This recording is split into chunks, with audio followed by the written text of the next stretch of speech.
Today's episode, I wanted to talk about finding grace for our parents. April 22nd marked the 10-year anniversary of me laying my estranged father to rest. Facebook, of course, brought it to my attention with the memories on this day, and I didn't think it would make me emotional, but it did. I sat with those emotions for a moment and shed a few tears and then said words to him, trusting that he hears me in spirit, that he sees me and protects me, and that he is proud of me. I wiped my tears away, made my coffee, and went about my day business as usual. But as the day progressed and the date served as a reminder, it prompted me to create this episode on finding grace for our parents. I know in episode 5, I spoke on forgiveness being a personal journey for you and being forced or guilted into forgiving someone was toxic, and I still stand on that. But finding grace is different. Please don't think I'm disregarding that. Some things that some parents have done is unforgivable. Some parents don't deserve grace, and some may have run out of grace. But there's a distinct difference between grace and forgiveness, although they intersect. First, let's break down the definitions of forgiveness versus grace so we understand how they differ. Forgiveness is when you let someone off the hook for doing you wrong or for offending you. It involves you letting go of the resentment, anger, and any desire to get your look back at that person. When you decide to forgive someone, you're releasing them from any past grievances and, quite frankly, the karma they may deserve. I still stand firm on forgiveness, though, being a conscious decision. It should be done on your own time, on your own terms, and it's your personal choice. But then I started to think on grace. Grace, unlike forgiveness, extends kindness, compassion, and empathy, whether it's deserved or not. So basically, in layman's terms, forgiveness is about letting go of the past, while grace is about extending compassion despite the past. Wow. That's why, as I continue on this journey of self discovery and finding true healing and peace, I found the need to give both of my parents grace. In doing so, I started with trying to understand them both on a deeper level as individuals instead of my mom and dad. Like, seriously, how many of us have really tried to understand who our parents really are outside of being our parents? I think some of us overlook the fact that our parents are human too. They have their own struggles, they're imperfect, and they've had their own trauma. As we grow older and we become parents ourselves, we should try to understand a little more about how and why they may have parented us in the manner in which they did. In fact, when we compare ourselves to other generations, and I'm a Gen Xer, we start to have a little appreciation for our parents. Yes, they were tough. And yes, some of them borderline on being abusive. I don't excuse that fact. But it made us resilient, hardworking, innovative, respectful, and independent. But we need to understand our parents, some which are baby boomers, most likely experienced and endured more than we can even imagine. They dealt with generational disparities, racism, sexism, abuse, societal challenges, and traumas we don't even know about. They come from such a different era and time with its own set of challenges and experiences. Although we're kind of seeing that replay right now in this era. They were also born to a silent generation. When I say silent, I mean their parents didn't express themselves because they were stifled and could not have a voice. They had so many secrets, in which a lot of them took those secrets to their graves. Our baby boomer parents, especially Black parents, we have to understand they came up during segregation, the Jim Crow era, And in a lot of cases, they're only 2 to 3 times removed from slavery. When we eliminate judgment and try to understand their upbringing, it should create a space for empathy on a deeper level. Now, it doesn't excuse some of the trauma we experience under their parenting, but it does allow us to have some compassion, and it should remove some of the judgment we may have for them. Like the same empathy we expect and want, and the judgment we don't want. Understanding the close proximity to the traumas of their silent parent. Understanding the close proximity to the traumas of their silent parents, I started to ask myself questions like, how could our parents teach us self-love when they weren't taught this? How would they teach us how to set boundaries when they had no control over their own lives or even their own bodies in some cases? How do they teach us to remove ourselves from toxic relationships and situations when a lot of them stayed in loveless, abusive marriages and were abused as children themselves? How do we expect them to be there for us or not abandon us when they may have experienced some form of abandonment themselves? How could they teach us ways to thrive when most of them were just trying to survive?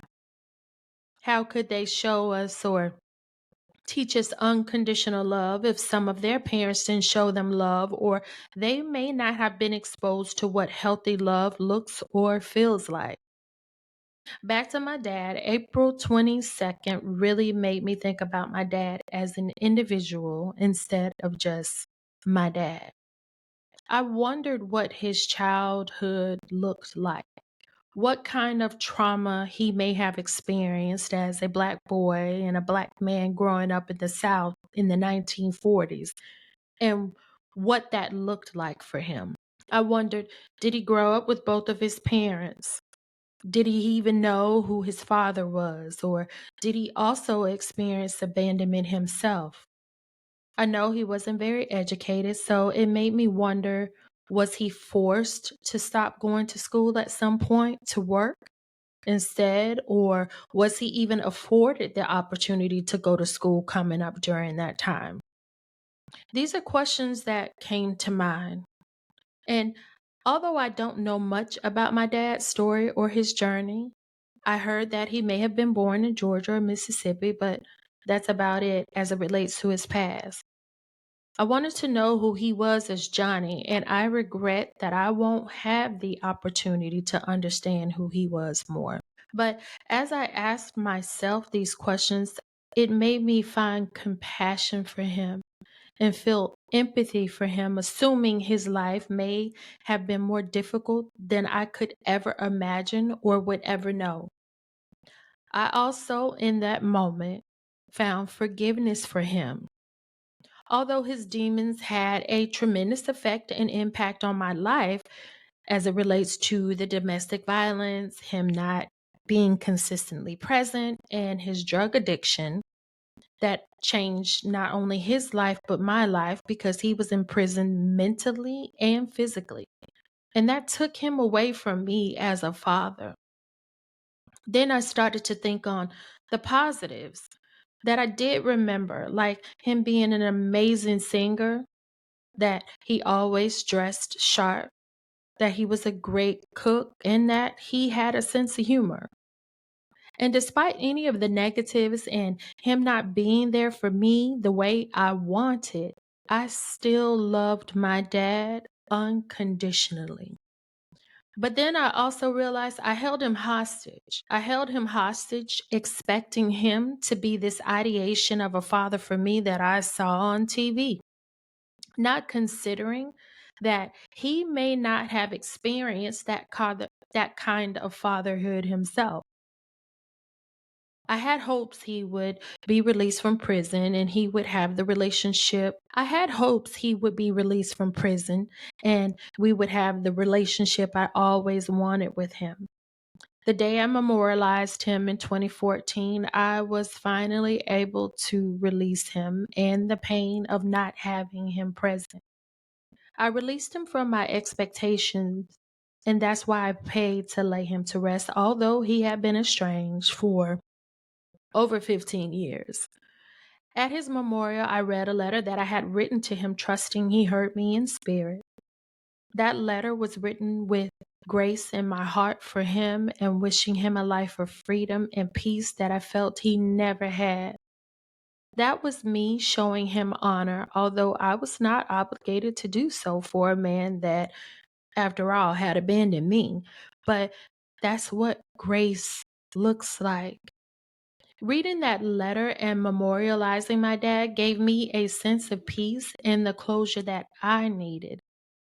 I wanted to honor him as a man who I felt had a difficult life and may not have experienced honor, respect, or love in his days on this earth. Although my dad has passed on and I can't have these conversations with him to know more about him and have so many unanswered questions, seeing him as individual instead of my dad gave me a different perspective of him. Reflecting on my father's life beyond his role as a parent enabled me to see him as just him.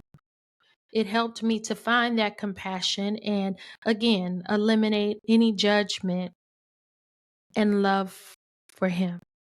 I hope that he feels that. Then I thought about my mom. My mom and I, as of late, are having these open discussions about her life more as an individual and not just as my mother, because I wanted to understand her more while she's still here with me. My mom was forced into becoming a single parent, expecting my dad. My mom was forced into becoming a single parent, expecting my dad to finally get his shit together as it related to abuse, drug addiction, and his mentality, which differed greatly from hers. She married and divorced him twice despite her experiences with him because she wanted my dad to be in my life and not another man. But then she finally had enough and she let him go. And then her next marriage, well, that's not my story to tell. But growing up, I always saw my mom as a strict disciplinarian. And I thought she was just plain mean. I thought she didn't want me to have fun, let me hang out, or have any resemblance of freedom. And I just thought she was just the worst while I was growing up. I remember counting down the days I would turn 18, graduate from high school, go off to college, and I said I would never come back. We had a few years where honestly we became estranged, but I'm thankful we're in a great place now, and I didn't have to lose her or her lose me to find this understanding of one another that we now have.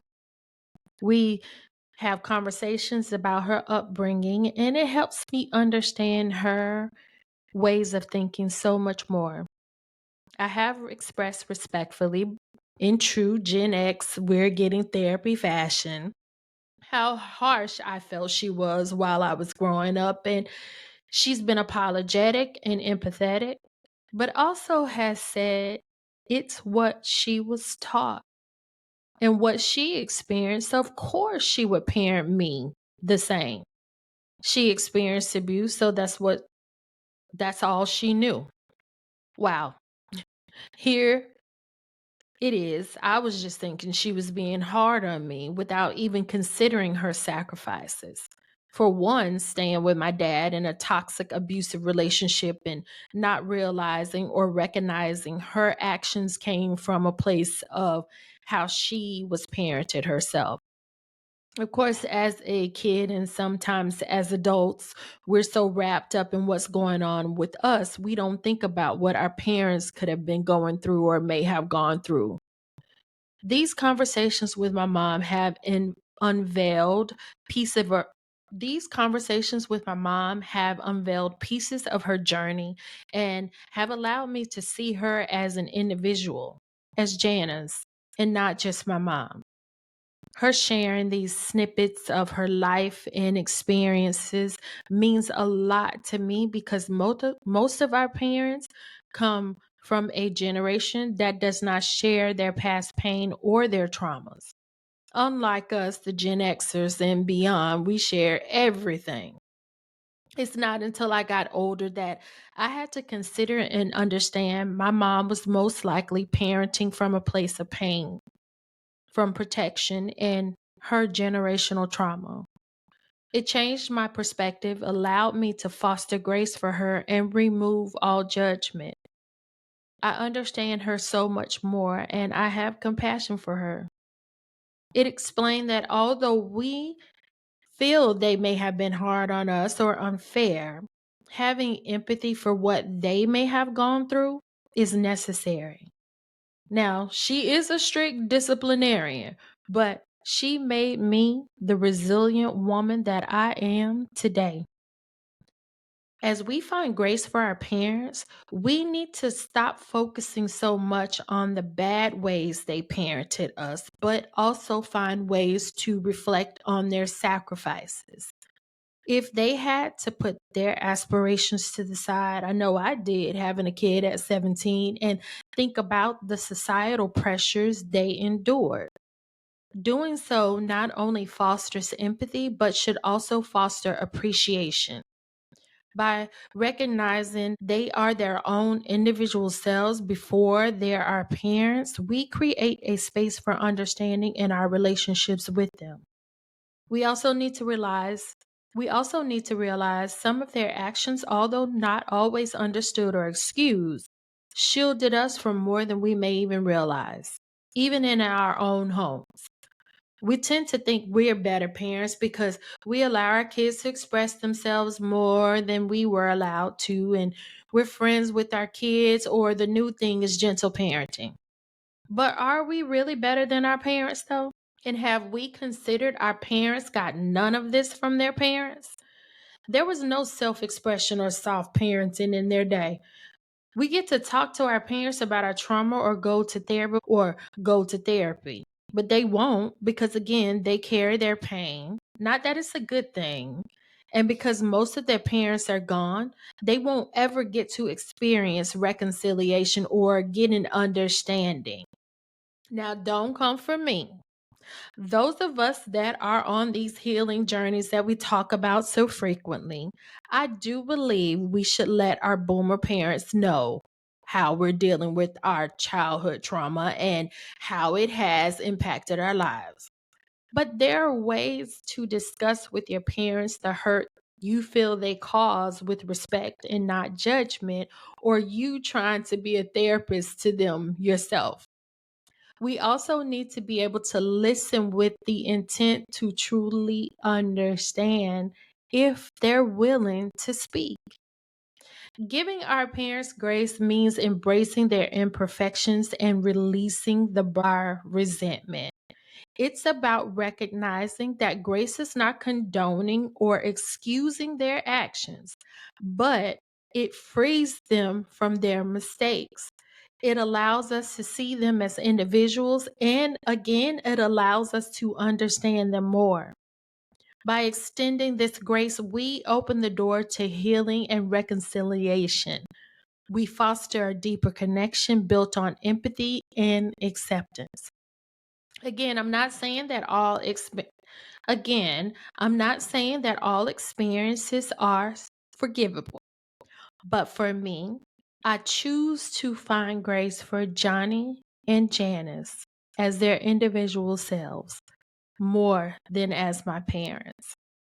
By offering grace to our parents, we embrace their imperfections and pave the way for genuine healing, nurturing relationships based on our growth. And it allows us to not hold them hostage for how we feel or to our healing. Sometimes it's our purpose to give our parents the love they never had or never experienced. Some of them are just starting to live their lives on their own terms and not just in survival mode. For the first time in their lives, some of them, they're thriving. They have peace, joy, and some of them are healing in their own ways.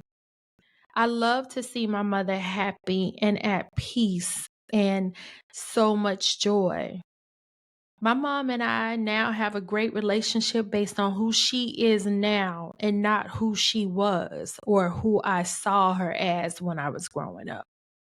And I'm so thankful we get to experience each other in this current space, who we are now. Remember, compassion and empathy creates the opportunity for us to give grace. By embracing their imperfections, it enables us to release our burdens, have peace, and it paves the way to true healing. As always, remember that healing is your own personal journey. But I assure you, finding grace for your parents gets you closer to what true healing looks and feels like. Thank you so much for tuning in. I'm so blessed to have a community where I can show up as myself unapologetically and authentically. Don't forget to favorite the show, leave a review, and subscribe to the podcast on your favorite streaming platforms. To stay up to date on new episodes, subscribe to my newsletter on momstruetea.com. Follow us on all socials at momstruetea. And be sure to share and stay tuned for more thought-provoking and real talk on Mom's True Tea with Kendall Lasha. Until next time, remember, you need you just as much as anyone else. So stop playing about you. Okay? Bye.